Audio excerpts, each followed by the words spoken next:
Xalq artisti Flora Kərimova uzun müddətdir gündəmdən uzaq qalmasının səbəbini açıqlayıb. Axşam azı açıqlama verən müğənni istirahət etdiyini, bütün verilişlərin dəvətini geri çevirdiyini bildirib.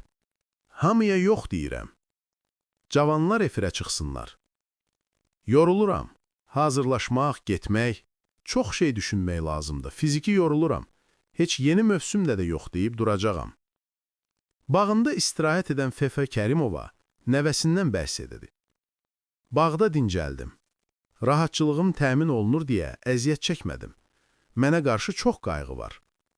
İndi də bağdayam. Evə bağlı adamam. Öz evimi, ünvanımı, mənə məxsus olan hər şeyin qədrini bilir və qoruyuram. Ondan həz alıram. Ona görə də heç xaricə də getmək istəmədim. Qızım və nəvəm burada idi. Getdilər.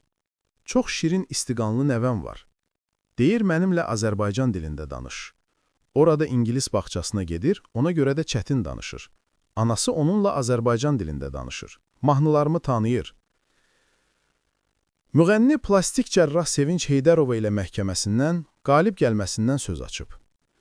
Məhkəmədə qalib gəldim. İndi həkim buradan qaçaq düşüb. Çox yalanlar danışdılar, saxtakarlıqlar etdilər, amma Allah yoluna saldı. Həqiqətin səsi elə gür idi ki, ona bata bilmədilər. Təzminat ödəmədi, canından pul çıxar,